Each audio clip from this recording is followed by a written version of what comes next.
ಈಗ ಬರ್ತಾ ನಾನು ಗಾಡಿಲಿ ಬಂದೆ, ಡೀಸೆಲ್ ದುಡ್ಡಿಗಿಂತ ಟೋಲ್ ದುಡ್ಡೇ ಜಾಸ್ತಿ ಕಟ್ಟಿದೆ.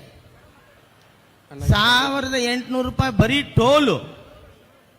ಹೆಂಗೆ ಜೀವನ ಮಾಡೋದು ಬಡವರು? ಆಗುತ್ತಾ? ನಮ್ಮ ಮನೆ ಹಾಕಿ ಎಣ್ಣೆ ಬೆಲೆ ಜಾಸ್ತಿ ಅಂತ ಹೇಳ್ತಾ ಇದ್ಲು ಡೈಲಿ. ನಾನು ಇವಳು ಯಾವಾಗ ಕುಡಿಯೋದು ಕಳ್ತಲು ಅಂತ ನಾನು ಯೋಚನೆ ಮಾಡಿದೆ. ಅಲ್ಲಿ ನೋಡಿದ್ರೆ ಎಣ್ಣೆ ಏನಿಲ್ಲ, ಅಡಿಗೆ ಎಣ್ಣೆ 1 to 2. ಹೆಂಗೋಗೋದು?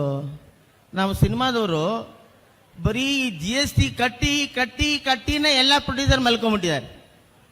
ಅದರಿಂದಾಗಿ ಇವತ್ತಿನ ಈ ಪ್ರತಿಭಟನೆ ಸಾರ್ವಜನಿಕವಾಗಿ ಕಾಂಗ್ರೆಸ್ ವತಿಯಿಂದ ನಡೀತಾ ಇದೆ.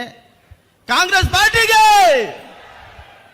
ರಾಹುಲ್ ಗಾಂಧಿ ಅವರಿಗೆ, ಇಂದಿರಾ ಗಾಂಧೀಜಿಗೆ, ಸೋನಿಯಾ ಗಾಂಧಿ ಅವರಿಗೆ